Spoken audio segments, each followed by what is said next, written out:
والدین کے والدین، ٹھیک ہے، کیونکہ ماں جو ہے وہ اللہ تبارک و تعالیٰ نے کی ذات والا صفات نے اس کو کائنات کے چلانے کا ایک ذریعہ بنایا ہے. ماں باپ کے ذریعے ہی ہم آئے نا، ماں باپ کی کا ایک پروسیس ہے جس کے ذریعے ہم انہوں نے ہی اس دنیا میں انٹروڈیوس کروایا ہے ہمیں. انہیں کرایا ہے نا، صحیح انہیں بات ہی کیا نا. اب ماں باپ کے حقوق، تو ماں باپ کے حقوق جو ہیں اس پر، لیکن اسلام نے یہیں پر ہی بس نہیں کیا ہے. یعنی بندے پر بندے، ماں باپ کے حقوق پہلے اولیت پر ہیں، ٹھیک ہے، ٹھیک ہے.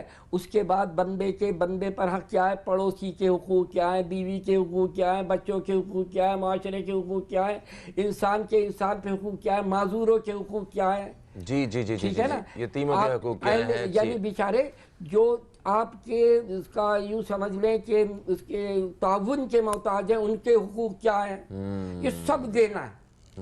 یعنی یوں سمجھ لیں جانوروں کے حقوق بھی ہیں. بالکل، جو بھی مخلوق ہے خدا کی، مخلوق خدا، جیسے ہم نے پہلے ابھی آپ سے عرض کیا تھا کہ اللہ ما سوا اللہ، جب کہیں گے ما سوا یعنی اللہ کے علاوہ جتنی بھی شے ہے وہ مخلوق ہے. چرند پرند شجر حجر جن و بشر، یہ جس کا درخت ہے، بہار ہے، اشجار ہیں، پتھر ہیں، پہاڑ ہیں، دریا ہیں، تمام چیزیں جتنی بھی ہیں یہ سب اللہ کی مخلوق ہیں.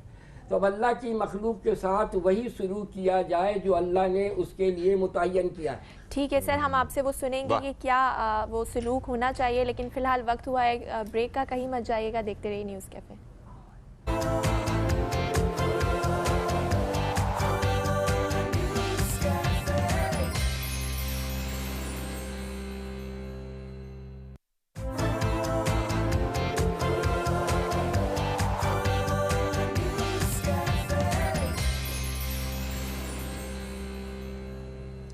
Welcome back.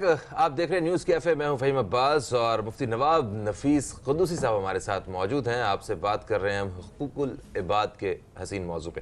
اچھا، وقفے سے پہلے آپ نے بڑے خوبصورت انداز سے بتایا کہ حقوق اللہ اور حقوق العباد کے درمیان کیا فرق ہے، اور حقوق العباد کی اہمیت کے حوالے سے آپ نے بتایا اگر چرند پرند اور مطلب جتنا شجر حجر جو بھی یہاں پہ ہے دنیا میں، ان سب کے حقوق ہیں، تو اس کا مطلب ہے کہ ہم بندوں کے تو فرائض ہیں بہت سارے. ہم پوری دنیا میں دیکھتے ہیں انسانی حقوق کی بات کر رہے ہوتے ہیں، ہر کوئی انسانی حقوق کی بات کرتا ہے. کبھی فرائض کے بارے میں اس طرح بات نہیں کی گئی. جب تک کوئی فرائض ادا نہیں کرے گا تو حقوق کہاں سے کسی کو ملیں گے؟ دیکھیے، یہ دنیا کا ایک اصول ہے، جو سب سے زیادہ لائق اور فائق ہوتا ہے سب سے بڑی ذمہ داری اسی کی ہوتی ہے. اللہ کی مخلوق میں اشرف، افضل، اعلیٰ، برتر ٹھیک انسان ہے، حضرت انسان. وہ فرشتوں سے بھی اوپر چلا گیا، ٹھیک ہے نا.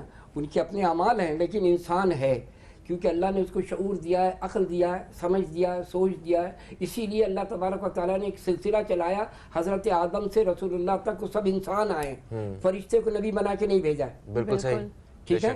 کیوں بھیجا ہے؟ تاکہ وہ اس کی پیروی کر سکیں. حضور پرنور سید العالمین مصطفیٰ صلی اللہ تعالی وسلم رول ماڈل ہے معاشرے کے لیے، اور بلکہ یوں سمجھ لیں وہ امام الانبیاء، وہ تمام انبیاء کے لیے بھی رول ماڈل تھے. ٹھیک ہے. صحیح. لہٰذا یہ جو آپ کا سوال ہے کہ جس طرح آپ نے فرمایا کہ صاحب،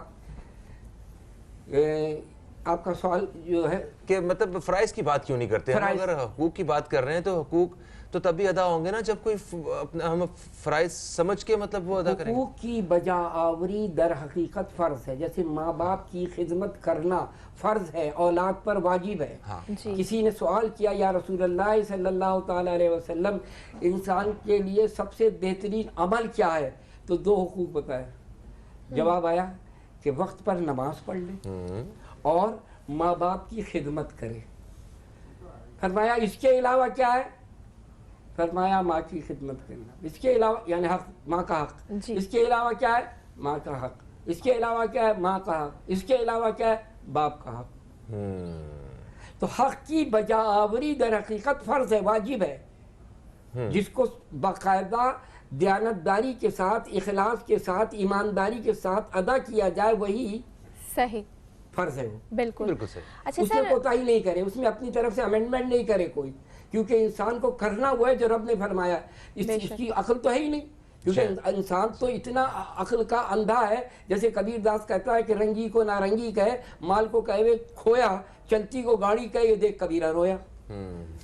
ہے. لہٰذا یہ تو آنکھیں اندھی ہیں، جو آنکھیں دیکھتی ہیں در حقیقت وہ نہیں ہوتی. قرآن اس کا فلسفہ دے رہا ہے وَلَا تَقُولُوا لِمَن يُقْتَلُ فِي سَبِيلِ اللَّهِ أَمْوَاتٌ بَلْ أَحْيَاءٌ وَلَٰكِن لَّا تَشْعُرُونَ.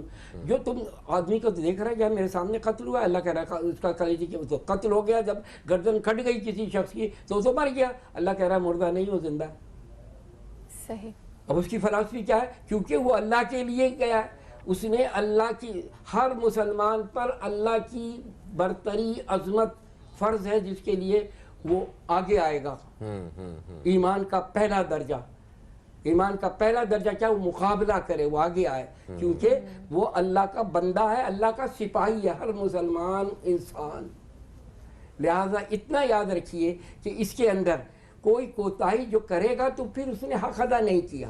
بالکل صحیح. اور ایک مسلمان پہ تو یہ میرا خیال ہے کہ لازم ہے، زیادہ ذمہ داری ہے کہ وہ دوسروں کے جو حقوق ہیں وہ ادا کرے. ایک وقفہ آ گیا جی، وقفے کے بعد واپس آئیں گے تو اس حوالے سے مزید بات کریں گے. کہیں مت جائیے، اب تک دیکھتے رہیے نیوز کیفے، دیکھتے رہیے.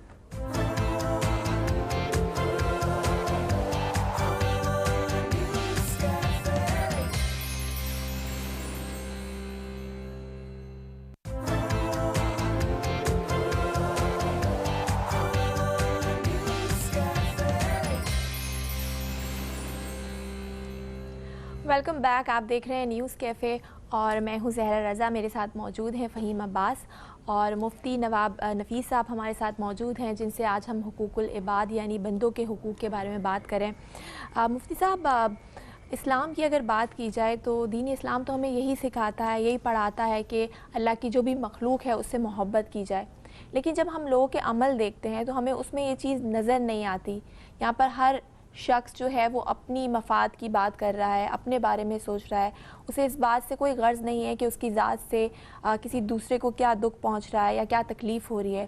بحیثیت مسلمان، بحیثیت امتی ہیں ہم محمد مصطفیٰ صلی اللہ علیہ وآلہ وسلم کے، تو سر ہماری زیادہ ذمہ داری نہیں بنتی کہ ہم دوسروں کا خیال رکھیں؟ بالکل صحیح ہے بیوی. سب سے پہلی بات تو یہ جو اللہ کا فرمان ہے وہ حرف آخر ہے، جو سرکار کا ارشاد ہے اکارڈنگ ٹو اللہ ہی ہے وہ، لہٰذا وہ بھی حرف آخر ہے. اب سوال یہ پیدا ہو رہا ہے کہ یہ چیزیں اپنی جگہ بجائیں، جو ہمیں تعلیم دی گئی ہے وہ بھی تعلیم دی گئی ہے، ہم نے وہ سبق کو بھلا دیا ہے کیونکہ ہمارے اندر مادہ پرستی آ چکی ہے، خود غرضی آ چکی ہے. ہم سڑک پر کسی کو حق دینا نہیں چاہتے ہیں، ہماری بلا سے کوئی مرے کھپے کچھ بھی ہو، ہمارا کلیجے کہ الو سیدھا ہونا چاہیے. یہ ہمارا قانون قاعدہ بنایا ہم نے از خود. تو جب اللہ کا حکم، رسول اللہ کی تعلیمات کو جو قوم بھلا دیتی ہے، جب وہ بھلا دے دے گی تو پھر وہ بے راہ روی کا یہ شکار ہوگی. بالکل. ہماری ذمہ داری کیا ہے؟ ہماری ذمہ داری بحیثیت مسلمان کے سب سے زیادہ ہے، پچھلی دونوں اور امتیوں سے بھی زیادہ ہے. صحیح. جو الہامی دین ہے، چاہے کرسچن ہو چاہے جوز ہو، ہماری ان سے بھی زیادہ ہے. اسی لیے زیادہ ہے کہ ہم وہ رول ماڈل کے پیروکار ہیں جس کی تعلیمات زندہ ہے، جو خود زندہ ہے، حیات ہے اور نبیوں کا سردار ہے. لہٰذا ہماری تعلیمات کے اندر تو یہ ہے ساری چیزیں موجود ہیں. تعلیمات کا تو کوئی قصور نہیں ہے نا؟ تعلیمات کا کوئی قصور ہی نہیں، تعلیمات تو اپنی عمل جگہ. کا قصور ہے. بھائی ایک دیکھیے نا، آپ ایک کلاس کے اندر جو سلیبس رکھ دیا گیا اس کا تو کوئی قصور نہیں ہے. قصور کب ہوگا؟ جو اس کا کس کے لیے ہوگا؟ جو پڑھے گا نہیں. پڑھنے والے اور پڑھانے والے دونوں پہ ذمہ داری عائد ہوتی ہے. پھر پڑھانے والے بتائیے فہیم کیا پکڑ پکڑ کے گھر سے لائیں؟ کدھر سے لائیں؟ جا کے مینجمنٹ سے کہہ رہے ہیں کہ حاضری کس لیے ہو رہی ہے؟ حاضری دکھا رہے ہیں کہ دیکھو بھائی یہ 75 بچوں میں سے 14 آئے ہیں، خدا کے لیے ان کے پیرنٹ سے بات کریے. آپ حاضری بھی تو نہیں ہو رہی. آپ مسجدوں میں دیکھ لیں نمازیوں کی تعداد. ہم اس کانٹیکسٹ میں اگر بات کریں تو، اس کانٹیکسٹ میں اگر بات کرو گے تو کیا جس جگہ مسجد بنی ہوئی ہے کیا آبادی اتنی ہے جتنی مسجد کے اندر آئے 2 صفحے بنا کر؟ نہیں. اس سے کئی گنا زیادہ ہے. تو لہٰذا ہم نے تعلیمات کو بھلا دیا ہے. تو جس کی وجہ سے آج ہم بے انتہا پریشان ہیں. اپنی زندگیاں گزارنا ہمارے لیے دوبھر ہے. وہ کیوں ہے؟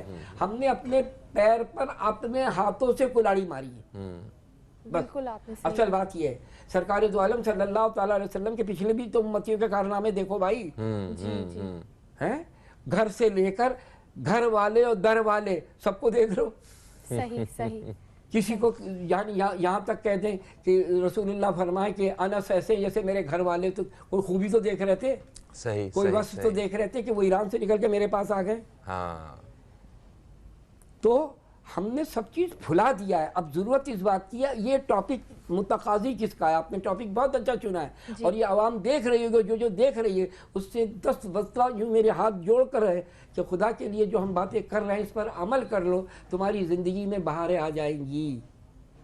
پھر نہیں کہو کہ ہم پریشان ہیں, پھر نہیں کہو گے کہ ہماری بچے ہمارے کہنا نہیں مان رہے ہیں, پھر نہیں کہو گے کہ ہماری بیوی ہم سے لڑتی ہے, پھر یہ کوئی بیوی شکایت نہیں کرے گی. کس کا, کون سے ایسے حقوق ہیں جو اسلام نے ڈھکے چھپے ہڈن رکھے؟ اچھا, دیکھنے والے کو کیا پیغام کیا دینا چاہیں گے کہ وہ اپنی زندگی میں ابھی سے اور اسی لمحے سے اگر بہتری کی طرف جو ہے وہ جانا چاہے تو کیا, کہاں سے شروع کرے گا؟ ہم شروع کہاں سے کریں گے؟ جس چیز نے ہمیں تباہ کیا ہے ہم اس میں ایک انقلابی تبدیلی لے آئیں گے. تبدیلی آ جائے گی. کس طرح کہ ہم اس میں جو ہم نے کوتاہی کی ہے, ہر شخص اپنی ذات کا آپ محتسب ہے. اوکے, ٹھیک ہے. میں اگر آپ کی طرف یوں کر کے کہتا ہوں فہیم صاحب یوں ہیں, تو 3 انگلی کہہ رہی ہے تو 3 گنا زیادہ اس سے خراب ہے. ہاں, صحیح. تو بجائے اس کے کہ میں یوں کروں اور اس گریبان میں جھانک کر دیکھوں کہ میں نے کیا کیا کوتاہی کی ہے جس کے سبب سے مجھ کو یہ پرابلمز لاحق ہیں, تو میں کیوں نہ اپنی اس کوتاہی کو تبدیل کر لوں, کیوں نہ اللہ اور اس کے رسول کی پیغام کی طرف دوبارہ آ جاؤں, تاکہ میری زندگی میں بہاریں آ جائیں, میری زندگی گل گلزار ہو جائے. یہ تبدیلی کی ضرورت ہے. یہ تبدیلی کی ضرورت, کیونکہ عمل سے زندگی بنتی ہے, جنت بھی جہنم بھی. بس اپنی ذمہ داری کا تھوڑا احساس کرنا شروع کر دیں تو میرے خیال ہے عمل خود بخود ہونا شروع ہو جائے گا. تو بھائی جب آپ اپنے گریبان میں جھانکیں گے تو پھر اپنی ذمہ داری کا احساس کریں گے نا. بالکل. آپ ایک رول ماڈل رسول اللہ صلی اللہ علیہ وسلم کے امتی ہے. آپ پر یعنی جانوروں کے حقوق بھی آپ پر ہیں. آئیے میں آخری ایک بڑی خوبصورت سی بات کہہ کر ختم کرتا ہوں کہ پروفیسر ٹائنبی ایک کرسچن اسکالر ہے. اس نے تحقیق کیا کہ کس میں سب سے زیادہ حقوق کی پاسداری ہے, کس دین میں, اور وہ دین میں دیکھنے چلا کہ اس کو انبیاء اور رسل کی لائف اس نے پڑھی اور بند کر دیا کتاب, چپ ہو گیا. اس کو کچھ دنوں بعد وہ بیمار پڑا تو اس کو اپنی موت نظر آنے لگی. اس نے اپنے اسکالرز کو اور اپنے تمام مذہبی رہنماؤں کو بلایا اور کہنے لگ گیا کہ تم کو پتہ ہے کہ میں کس چیز پر تحقیق کر رہا تھا؟ میں یہ دیکھ رہا تھا کس میں زیادہ حقوق طلبی اور کس میں انسانیت کا درس زیادہ موجود ہے. تو کیا وہ رسول اللہ کی ذات. سبحان اللہ, اس کوئی ہو بھی نہیں سکتا اس کا. سر تھینک یو سو مچ, آپ تشریف لائے. دوستو پروگرام کے پہلے حصے کا وقت اپنے اختتام کی طرف ہے. زہرا آپ کا بھی بہت شکریہ, اور ایک وقفے کے بعد دوبارہ آپ کی خدمت میں حاضر ہوتے ہیں, اور مولانا بشیر فاروق قادری صاحب ہمارے ساتھ موجود ہوں گے. استخارہ شرعی اور دینی رہنمائی کے حوالے سے بات ہوگی. کہیں مت جائیے, اب تک دیکھتے رہیے نیوز کیفے, دیکھتے رہیے.